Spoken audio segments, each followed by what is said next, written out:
नमस्कार, मैं हूं आपके साथ अनुष्का राय और आप देख रहे हैं तक्षित न्यूज।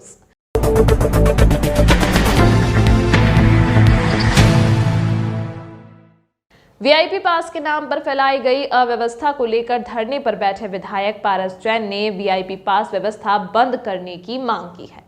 नागचंद्रेश्वर दर्शन व्यवस्था के अति विशिष्ट पास जारी करना प्रशासन के लिए मुसीबत बन गया।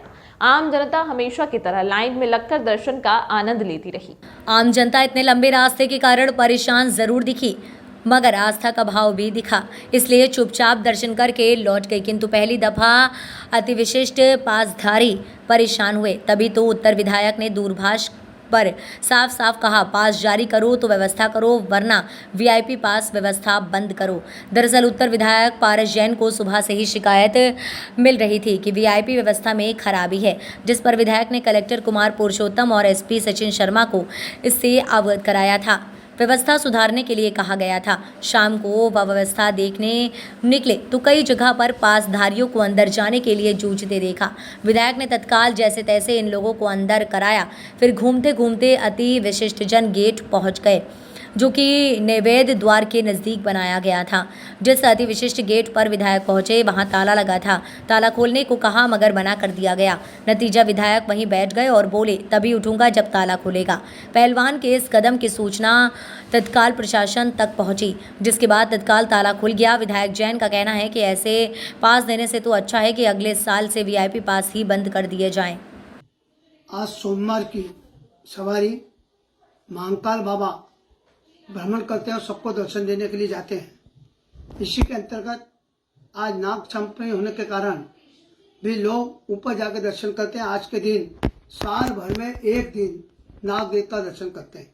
इसकी व्यवस्था के लिए सरकार ने आम जनता के लिए और कुछ वीआईपी व्यवस्था हमेशा करती आई है, लेकिन मुझे लगता है कि आम जनता को जो तकलीफ हुई है उनका भी ध्यान रखना कलेक्टर और प्रशासन के लोगों का और एसपी का दायित्व है।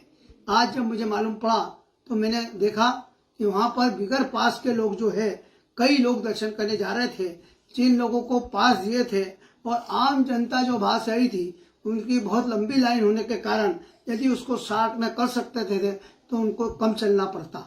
लेकिन बार बार जनप्रतिनिधि कोई व्यवस्था बताते हैं तो उसका भी अमल इनको करना चाहिए। शाम को मैं गया था क्योंकि मैंने देखा कि लोगों के बार बार फोन आ रहे थे और जिन लोगों को इन्हें पास दिए थे उन वालों को पास से कहीं भी दर्शन नहीं हो रहे थे।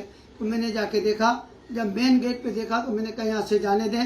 बेगम बाग से फिर उनको जाने दिया और वहाँ से अंदर जाकर उनको नाग चंद्रेश्वर भगवान के दर्शन हुए और उन लोगों को दर्शन करने का मौका मिला।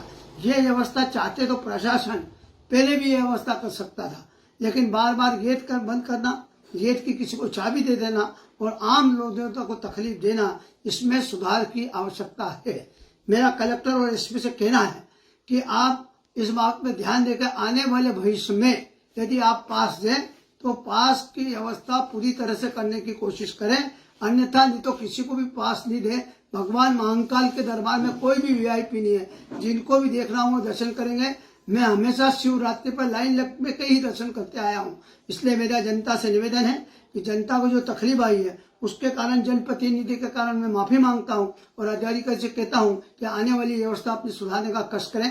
आज के लिए जितने भी स्टाफ, चाहे कर्मचारी, चाहे पुलिस विभाग के अधिकारी हैं और जो भी लोग लगे हैं, उनको मेरी ओर से बहुत बहुत बधाई और बहुत बहुत शुभकामनाएं। धन्यवाद।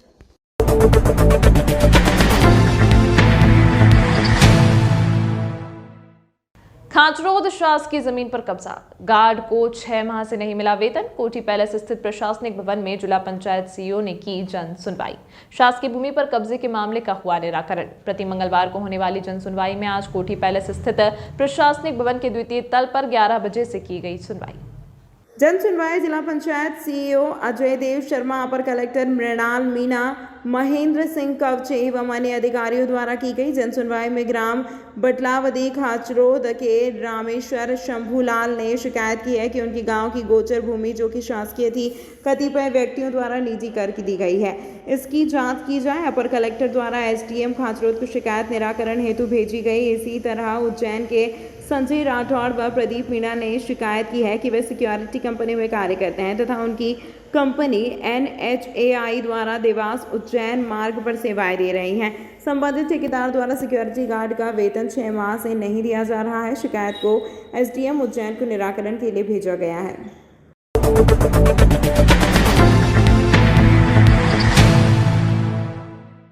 NHAI द्वारा बनाए जा रहे उज्जैन आगर रोड में अभी से गड्ढे होने लगे हैं।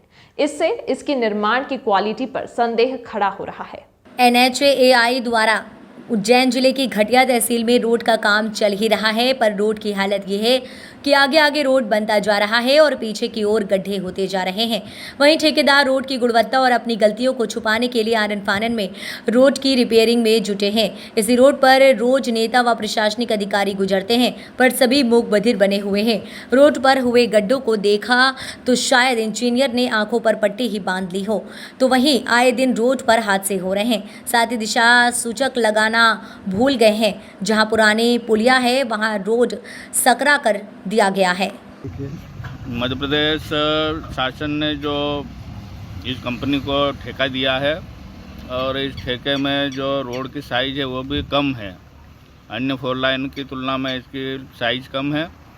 दूसरी बात, जो आवासीय क्षेत्र है उन आवासीय क्षेत्र में जो नाले बनना चाहिए वो नाले बीच आवासीय क्षेत्र में ही छोड़ के इन्होंने बंद कर दिए और बताया कि हमारा ठेका यहाँ तक ही है। बिजली के पोलों की भी समस्याएं इन्होंने पैदा कर रखी है। जो अप्रोच रोड गए हैं अप्रोच रोड को सही नहीं किए गए हैं। दोनों बाजुओं में जो वृक्षारोपण करना चाहिए, बारिश का समय है, वृक्षारोपण होना चाहिए, वो वृक्षारोपण नहीं हो रहा है। इसके साथ साथ रोड बन के तैयार अभी हुआ ही नहीं और रिपेयरिंग चालू हो गई है। तो इस तरह से जो इसमें घोर भ्रष्टाचार हो रहा है, इसको देखने वाला ना तो शासन है और ना प्रशासन है।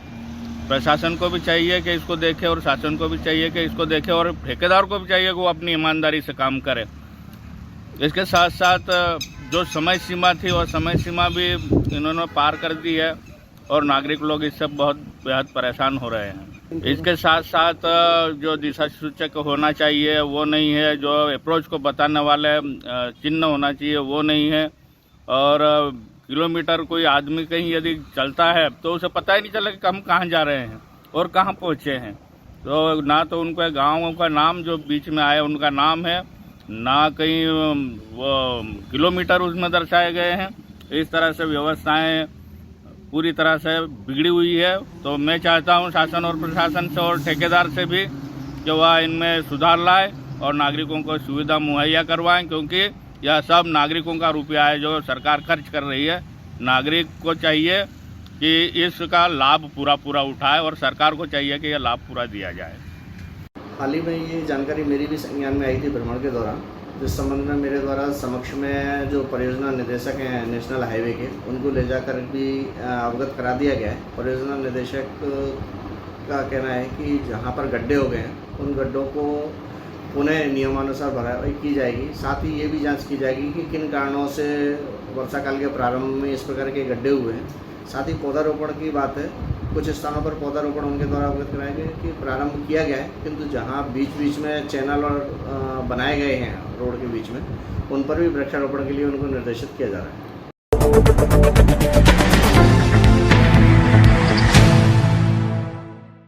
3 महीने पहले मुख्यमंत्री कन्यादान योजना का लाभ लेने के लालच में एक युवती ने दिव्यांग युवक से शादी रचाई थी, लेकिन अब वह पति के साथ रहना नहीं चाहती है। यह आरोप युवती की ननद ने लगाए हैं।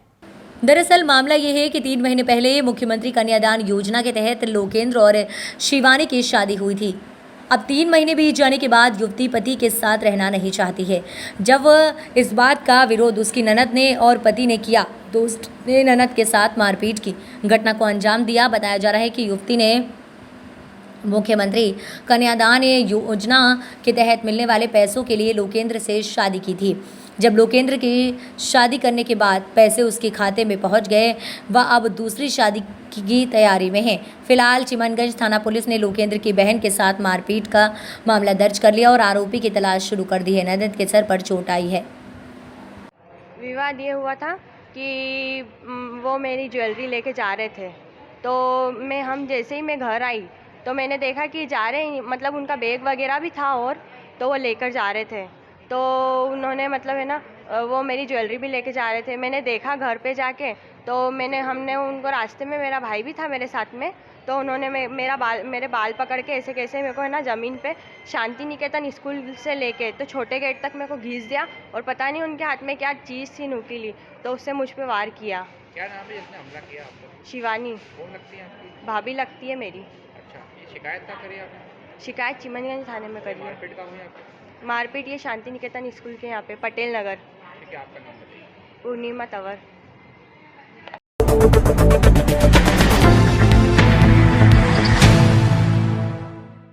मध्य प्रदेश जबलपुर उच्च न्यायालय के माननीय मुख्य न्यायाधिपति रवि मलिमथ ने सपरिवार अपने उज्जैन प्रवास के दौरान श्री महाकालेश्वर भगवान के दर्शन किए। पूजन पुजारी आशीष शर्मा ने संपन्न करवाया। श्री महाकालेश्वर मंदिर प्रबंध समिति के अध्यक्ष एवं कलेक्टर कुमार पुरुषोत्तम ने श्री मलिमथ का दुपट्टा प्रसाद एवं श्री महाकालेश्वर भगवान का चित्र देकर सम्मान किया। इनके अतिरिक्त डीजीपी सुधीर सक्सेना ने भी सपत्नीक महाकालेश्वर भगवान के दर्शन किए।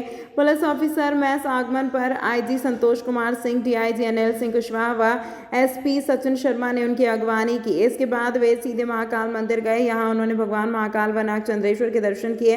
इसके बाद वे पैदल गोपाल मंदिर पहुंचे और दर्शन किए।